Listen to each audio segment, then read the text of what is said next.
security editor for theblaze.com, former CIA officer Buck Sexton. All right, good evening, Buck. Good to have you here. Thanks for having me. All right, this administration releases yet another Gitmo detainee, and it's not a secret that Obama wants to close Gitmo. I mean, he promised that 6 years ago. But is he willing to do that no matter what the consequences? And what do you know about this prison that's been earmarked in Thompson, Illinois?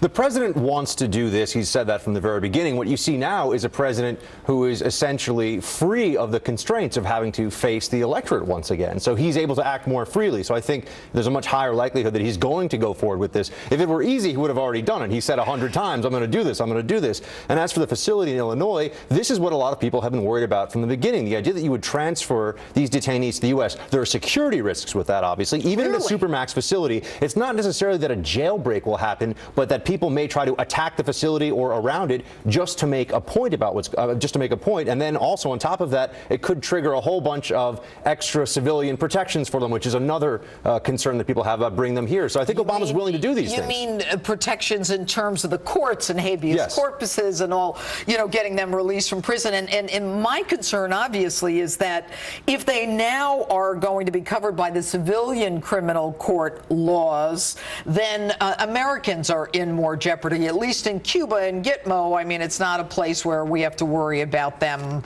necessarily coming or being dropped off at the local bus stop in Chicago. And there's also going to be a group there that the only derogatory information on them is from classified sources. This is what's been known from the beginning. So they're not going to be able to make that public. They won't make that public. So what exactly would you charge them with if you did bring them here into a civilian court? This has been one of the problems from the very beginning of this. And I have to say, the Obama administration seems almost obsessed with this. The Supreme Court's taking up a case for somebody who's facing 20 years in federal prison for dumping 3 fish over the side of his boat, a U.S. citizen. And they are absolutely obsessed with what we're going to do with these Gitmo detainees who have been there for a while, but not quite as long as this individual who is throwing fish over the side of his boat. So this is very ideological for them. Well, it is ideological. And what concerns me about this guy, Audi, who was just released, is that apparently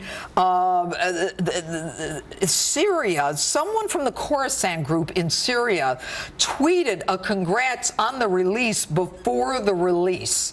And if the Khorasan group is congratulating him, we know that he was aligned with Al-Qaeda, with the Taliban. I mean, what does that tell us? I mean, we had those 5 guys released for Bergdahl, and they were some of the worst of the worst. I mean, is there not a concern for us? There are 2 big benefits to the bad guys whenever somebody gets released from Gitmo. And what you see here with the Khorasan group saying, hey, isn't this great? This individual is going to be released, is at least at a minimum, there's a propaganda value. It seems like it's a weakening of the U.S.'s will. It's this individual who's been suffering for us. One of our brothers is released back. On top of that, there's the possibility, not just a possibility, some would say a probability, that individuals like this will go back and actually fight, become frontline fighters. That's happened. So this isn't just theoretical. So there's propaganda value and tactical battlefield value to these guys going back out to the fight. Right. So they say we not only won in terms of his being released, but we've got this psychological advantage now.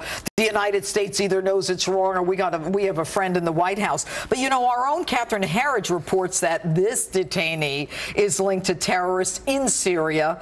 And, given that we know the recidivism rates is up to 30%, then, I mean, is there any way that Congress can now stop this from happening, these releases from happening? It's very hard for the Congress to stop this, as I understand it. This does, the commander-in-chief does operate under pretty broad powers here. But as for what's going on in Syria, we should all take note of the fact that you have the largest jihadist terrorist army in the world for at least decades, if not longer, on the march now in Iraq and Syria. And at this point in time, the administration decides they're going to start letting loose some of the more dangerous fighters that could be out there, longtime Gitmo detainees, people who have a lot of credibility in the jihadi community. We should keep Gitmo open because it's probably going to be open for business more than we think it will. Well, maybe they know something that we don't, Buck. I mean, let's be serious about that. Maybe they've rehabilitated these guys and we just don't know it. There has not been a very good record of that, unfortunately. The past 13 years in Gitmo tends to not make you like the West more, unfortunately. Yes, yes. Buck Sexton, always good to have you with us. Thanks for being here.